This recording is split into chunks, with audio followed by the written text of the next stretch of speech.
Hola, soy el ingeniero Rossi. Esta es la clase de la parte de capacidad de caminos, una de las primeras partes que comienza con nuestra cátedra. Vamos a ver las generalidades y los conceptos básicos para poder abordar luego con los temas particulares que vamos a ir afrontando, siguiendo el manual de capacidad de caminos eh, que nos va a llevar estas clases. Empezamos hablando sobre el flujo vehicular, ¿no? Es decir, todo lo que está relacionado con la capacidad de un camino va en función de el flujo vehicular, es decir, las características del movimiento de los vehículos están dados por varias variables. Vamos a empezar a hablar de volumen. Volumen es la cantidad de vehículos. Cada vez que vamos a empezar a hablar de volumen, nos estamos refiriendo a cuántos vehículos hay por carril, por dirección, ¿no? Es decir, cada vez que hablamos de número de vehículos. Va a estar relacionado con la velocidad de esos vehículos, es decir, vehículos livianos van a ir ligeros, vehículos pesados como los camiones van a tener otras velocidades y todo esto influye en la capacidad. La densidad justamente es cuántos de todos estos vehículos se agrupan en un área de la carretera. Es decir, también influye esa situación. Y generalmente otras características que van a dar un poco la posibilidad de acomodar más vehículos o menos vehículos en cada caso, como es el espaciamiento entre vehículo y vehículo y los intervalos de velocidad que vamos midiendo. Eh, para hablar de flujo vehicular, ustedes después van a poder ver en detalle la presentación y leerla detenidamente. Vamos a dar explicaciones de cada uno de ellos, ¿no? Es decir, tenemos todo lo que hablamos de flujo vehicular, eh, está dado por el volumen y este volumen es el total de vehículos que pasan por un punto, una sección, un carril. La definición o el concepto es simple, lo que tenemos que tener muy en cuenta siempre es ¿en qué hablamos? ¿Hablamos de cantidad de vehículos en una hora? ¿Hablamos de cantidad de vehículos en un día? ¿Hablamos de vehículos ligeros, es decir, autos? ¿Hablamos de camiones? ¿Hablamos de ómnibus? Siempre la expresión de volumen tiene que estar acompañado de la unidad en la que lo estamos midiendo, ¿no? Y bueno, el volumen horario equivalente es uno de los conceptos que vamos a afrontar ahora, que es la equivalencia, vamos a decirle hipotética, virtual, en el cual nosotros durante un periodo menor que una hora, es decir, por 15 minutos, tenemos una cantidad de vehículos mucho mayor. Si a eso lo llevamos a una hora completa, sería algo que supera la capacidad de la carretera, con lo cual tenemos que tener en cuenta esos 15 minutos, ese segmento, porque eso nos va a influir dentro de los cálculos de capacidad. Es decir, lo que llamamos el factor de hora de punta o el factor de hora pico es un cálculo que necesitamos adoptar en los cálculos de capacidad para poder determinar cuando nosotros superamos la capacidad. Por ejemplo, un carril de una autopista puede evacuar 2.000 vehículos por hora. Ahora bien, si dentro de 15 minutos de la autopista tenemos 800 vehículos, quiere decir que vamos a tener unos 3.200 en la hora, es decir, supera la capacidad. Quizás durante la hora sí pasan los 2.000, pero durante 15 minutos se fue saturando. Eso va a tener graves problemas y vamos a tener colapso de la autopista y vamos a tener, digamos, niveles de servicio muy elevados. Para estudiar la capacidad vamos a estudiar velocidad y vamos a estudiar los volúmenes. Las velocidades les dejamos acá las interpretaciones, ¿no? Es decir, cada vez que hablamos de velocidad tenemos que aclarar qué tipo de velocidad, porque uno es la velocidad instantánea, es decir, la velocidad que pasa en un punto, lo que mediríamos, por ejemplo, con un radar, y la otra es la velocidad media, que es durante todo un recorrido, es decir, la velocidad que se lleva en un segmento. Siempre aclaremos, en todo caso, de qué estamos hablando.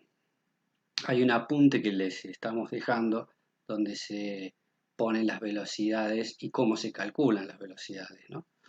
Así que bueno, acá tenemos velocidad media de recorrido, velocidad de marcha, velocidad de diseño, que no hay que confundir estas determinaciones. La velocidad de diseño es, digamos, la velocidad a la cual pueden circular los vehículos al que fue creado el camino, ¿no? Esto tiene que ver con las condiciones de las curvas y las diferentes partes de la autopista. El flujo vehicular lo vamos a analizar y lo vamos a calificar por varios elementos. La densidad es un elemento que nos permite calificar una autopista. Ahora vamos a ver cómo calificamos una autopista, ¿no? Pero digamos, cuando una autopista está muy colapsada, está dando un bajo rendimiento. Es decir, la calificación va a ser mala, ¿no? Entonces, bueno, acá les dejamos todos los diferentes elementos para poder evaluar, porque nuestro objetivo es ese, ¿no? Evaluar cada caso. Después, la capacidad como definición, ¿no? Es, vamos a decir, la cantidad de vehículos que puede acomodarse en un segmento. Esto puede ser, digamos, autos, o puede ser peatones, o pueden ser ómnibus, es decir, es un concepto para todo, ¿no? Y es la cantidad que pueden pasar por ese segmento. En cambio, la demanda es la cantidad real que está siendo demandada. Es decir, yo tengo una carretera que tiene una capacidad de 2.000 vehículos hora. Es decir, pueden pasar 2.000 vehículos hora por un carril. Ahora, la demanda real es que quizás estén pasando 300 vehículos por hora, ¿no? Entonces, lo que siempre nosotros como concepto de análisis vamos a analizar es la relación que hay entre la demanda real y la capacidad que puede tener ese camino. Y eso nos va a dar una calificación. Entonces ahí podemos medirlo, como les dije, en pasajeros, en vehículos, es decir, es un término ampliamente usado. Nosotros vamos a seguir, en este caso, el manual de capacidad en la versión 2010. Esta versión es la última que se presentó en el Transit Research Board y es la que está vigente y que nosotros, digamos, vamos a estar siguiendo en este curso. El manual tiene 4 volúmenes, estos 4 volúmenes tiene una parte introductoria, un tomo que se refiere a flujo ininterrumpido, un tomo que se refiere a flujo interrumpido y un cuarto volumen de ejercicios. Evaluamos siempre de la misma manera, ¿no? Es decir, analizamos cada caso, cada tipo de camino y lo diagnosticamos. Con eso vamos a sacar lo que llamamos el nivel de servicio. Es decir, el nivel de servicio es un concepto que nos está dando qué calificación tiene el camino. Es decir, ¿por qué? Porque va a describir las condiciones de flujo vehicular en base a la cantidad de vehículos, a la velocidad, los tiempos de viaje, Es decir, nos va a dar los niveles de servicio. Generalmente este tipo de condiciones se analizan en condiciones ideales, ¿no? Es decir, por ejemplo, si el camino tiene el ancho de carril suficiente, si el camino tiene banquinas, si ha sido diseñado en una velocidad de diseño adecuada, si no tiene curvas tanto horizontales como verticales, ¿no? Es decir, de ondulaciones. Eh, Condiciones del tipo o característica del vehículo. Recuerden que para cada camino hay tipología de vehículos, ¿no? Es decir, hay caminos comerciales donde encontramos mucha cantidad de camiones, hay caminos, por ejemplo, como los turísticos, donde solo vamos a encontrar autos de pasajeros, ¿no? Es decir, vehículos livianos. Y, muy importante, las condiciones de control, es decir, todo lo que es señalización, semáforos, eh, lo que es señales de carriles o distribución o intersecciones, es decir, todo eso influye y muchísimo en las condiciones. Acá pueden ver el nivel de servicio, se expresa en 6 categorías, donde el nivel A es el mejor de los niveles de servicio, ¿no? Es decir, sería una autopista manejando a la hora de la madrugada, ¿no? Es decir, 2, 3 de la mañana, donde no hay nadie, eso sería el nivel A.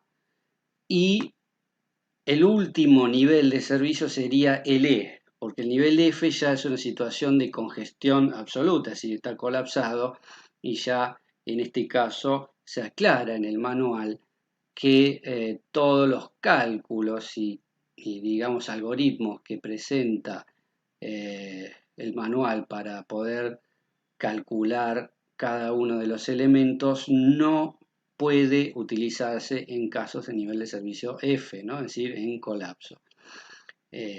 Haríamos una apreciación recién hasta el nivel E, ¿no? Donde estamos operando a la máxima cantidad de vehículos que puede pasar por ese camino.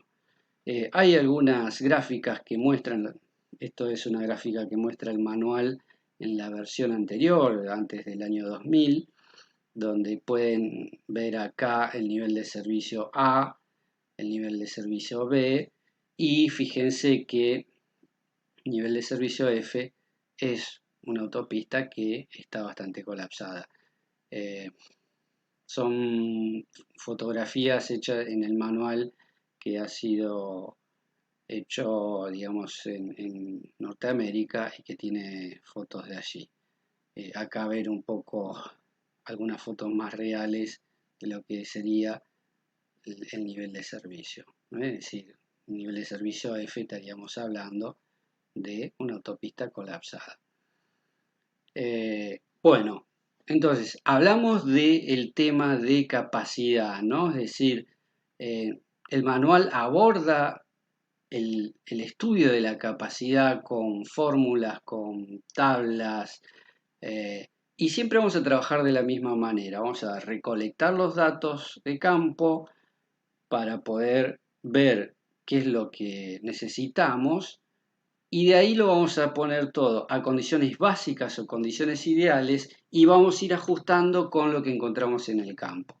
De esa forma vamos a determinar generalmente el nivel de servicio, la capacidad, la densidad, es decir, todos los datos que nos permitan determinar si ese camino todavía puede ser utilizado o hay que hacer alguna mejora, como ampliar carriles, como agregar banquinas, como agregar salidas, entradas, separar calzadas, ¿no? Es decir, a medida que vayamos viendo cada caso vamos a ver las diferentes posibilidades, ¿no? Bien, definiciones que ustedes tienen acá para poder empezar son principalmente estas que les hablaba, ¿no? Es decir, por un lado tenemos el flujo ininterrumpido. El flujo ininterrumpido refiere a todo lo que es el movimiento del vehículo sin detenerse. Es decir, esto está afectado a las autopistas,